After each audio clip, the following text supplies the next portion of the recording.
Tom Swift and His Submarine Boat by Victor Appleton. Chapter 5. Mr. Berg is Suspicious. Not for long did the young inventor endeavor to break his way out of the water ballast tank by striking the heavy sides of it. Tom realized that this was worse than useless. He listened intently, but could hear nothing. Even the retreating footsteps of Andy Foger were inaudible.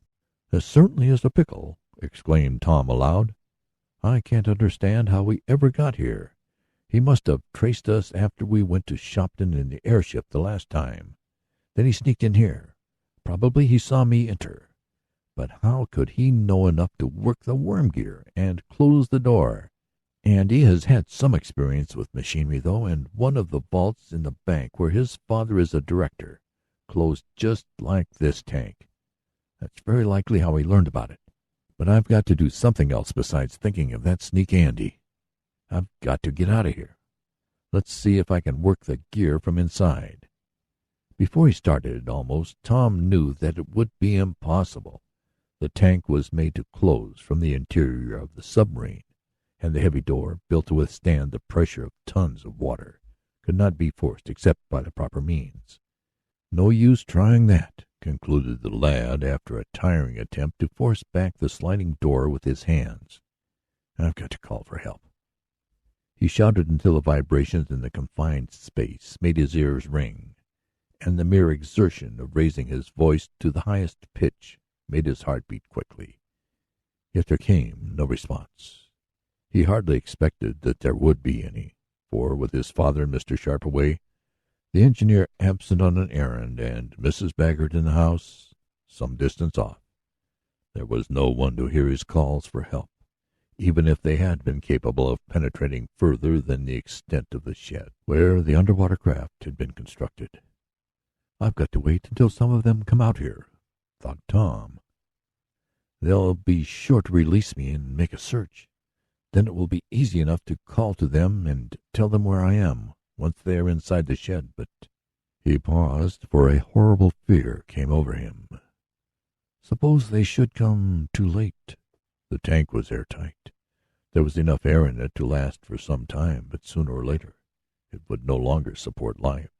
Already, Tom thought, it seemed oppressive, though probably that was his imagination. "I must get out," he repeated frantically. "I'll die in here soon."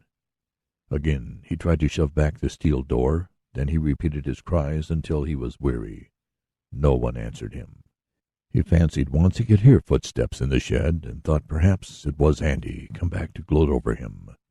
Then Tom knew the red-haired coward would not dare venture back. We must do Andy the justice to say that he never realized that he was endangering Tom's life. The bully had no idea the tank was airtight when he closed it. He had seen Tom enter, and a sudden whim came to him to revenge himself. But that did not help the young inventor any. There was no doubt about it now. The air was becoming close. Tom had been imprisoned nearly 2 hours, and as he was a healthy, strong lad, he required plenty of oxygen. There was certainly less than there had been in the tank. His head began to buzz, and there was a ringing in his ears. Once more he fell upon his knees, and his fingers sought the small projections of the gear on the inside of the door.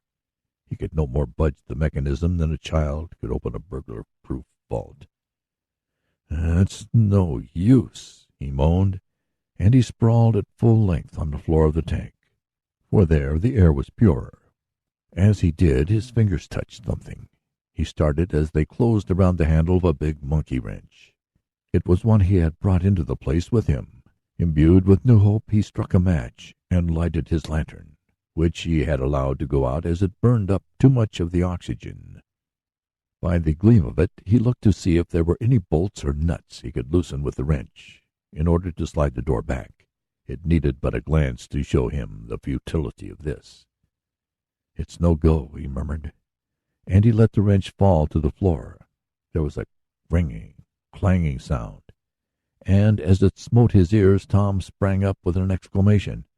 "That's the thing!" he cried. "I wonder I didn't think of it before. I can signal for help by pounding on the sides of the tank with the wrench.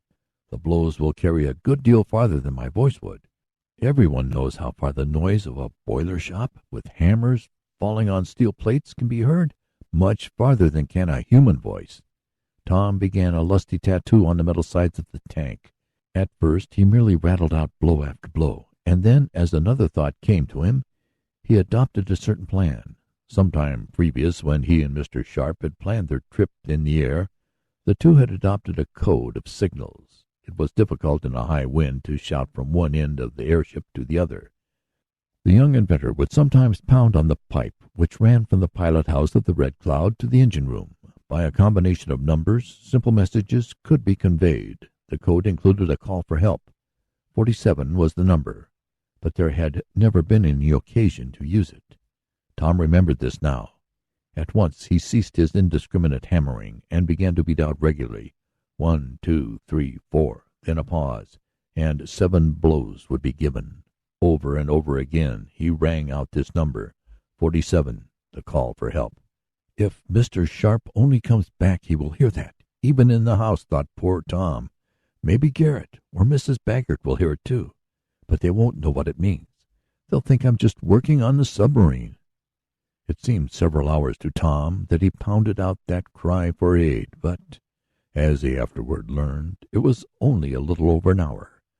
Signal after signal he sent vibrating from the steel sides of the tank. When one arm tired, he would use the other. He grew weary, his head was aching, and there was a ringing in his ears, a ringing that seemed as if 10,000 bells were jangling out their peals, and he could barely distinguish his own pounding. Signal after signal he sounded. It was becoming like a dream to him when suddenly, as he paused for a rest, he heard his name called faintly, as if far away. "Tom! Tom! Where are you?" It was the voice of Mr. Sharp. Then followed the tones of the aged inventor. "My poor boy, Tom, are you still alive?" "Yes, Dad, in the starboard tank," the lad gasped out, and then he lost his senses. When he revived, he was lying on a pile of bagging in the submarine shop, and his father and the aeronaut were bending over him. "Are you all right, Tom?" asked Mr. Swift. "Yes, I guess so," was the hesitating answer. "Yes," the lad added, as the fresh air cleared his head. "I'll be all right pretty soon. Have you seen Andy Foger?" "Did he shut you in there?" demanded Mr. Swift. Tom nodded. "I'll have him arrested," declared Mr. Swift. "I'll go to town as soon as you're in good shape again and notify the police." "No, don't," pleaded Tom. "I'll take care of Andy myself. I don't really believe he knew how serious it was. I'll settle with him later, though." "Well, it came mighty near being serious," remarked Mr. Sharp grimly. "Your father and I came back a little sooner than we expected, and as soon as I got near the house I heard your signal. I knew what it was in a moment. There were Mrs. Baggert and Garrett talking away, and when I asked them why they didn't answer your call, they said they thought you were merely tinkering with the machinery. But I knew better. It's the first time we ever had a use for 47, Tom." "And I hope it will be the last," replied the young inventor with a faint smile. "But I'd like to know what Andy Foger is doing in this neighborhood."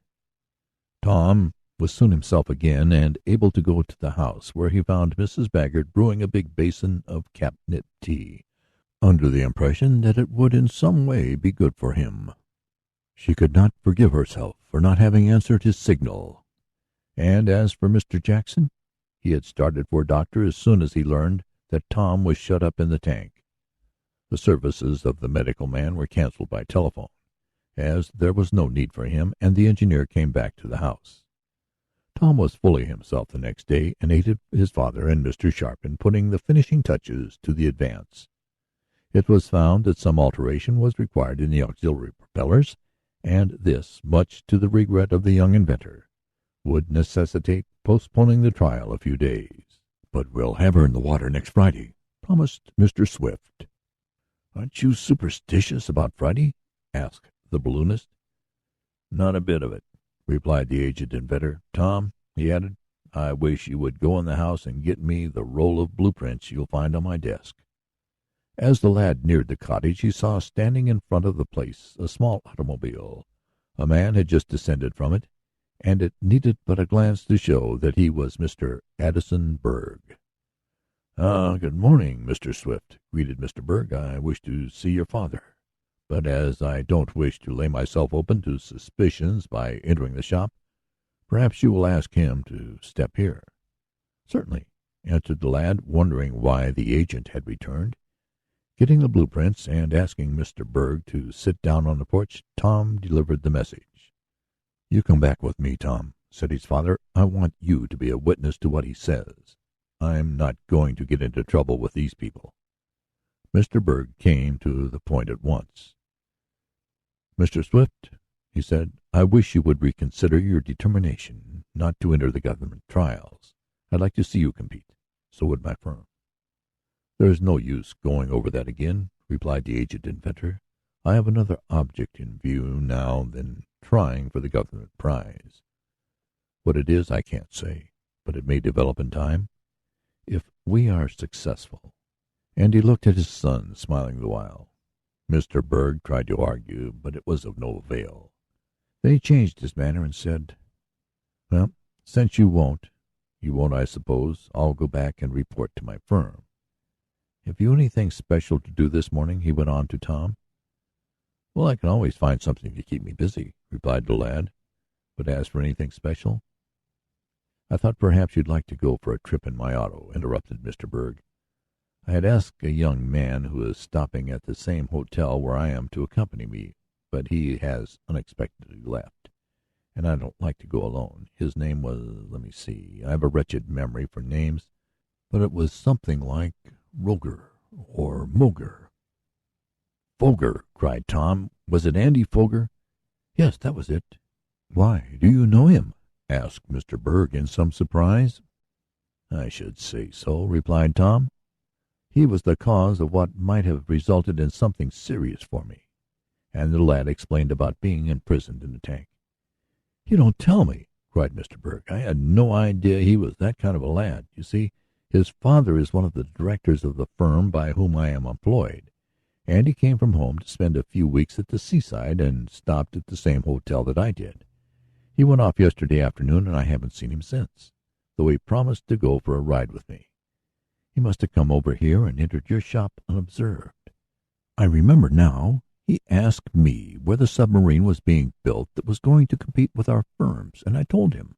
I didn't think he was that kind of a lad. Well, since he's probably gone back home, perhaps you will come for a ride with me, Tom." "I'm afraid I can't go, thank you," answered the lad. "We are very busy getting our submarine in shape for a trial. But I can imagine why Andy left so hurriedly. He probably learned that a doctor had been summoned for me, though as it happened I didn't need one. But Andy probably got frightened at what he had done and left. I'll make him more sorry when I meet him." "Don't blame you a bit," commented Mr. Berg. "Well, I must be getting back." He hastened out to his auto while Tom and his father watched the agent. "Tom, never trust that man," advised the aged inventor solemnly. "Just what I was about to remark," said his son. "Well, let's get back to work. Queer that he should come here again, and it's queer about Andy Foger." Father and son returned to the machine shop while Mr. Berg puffed away in his auto.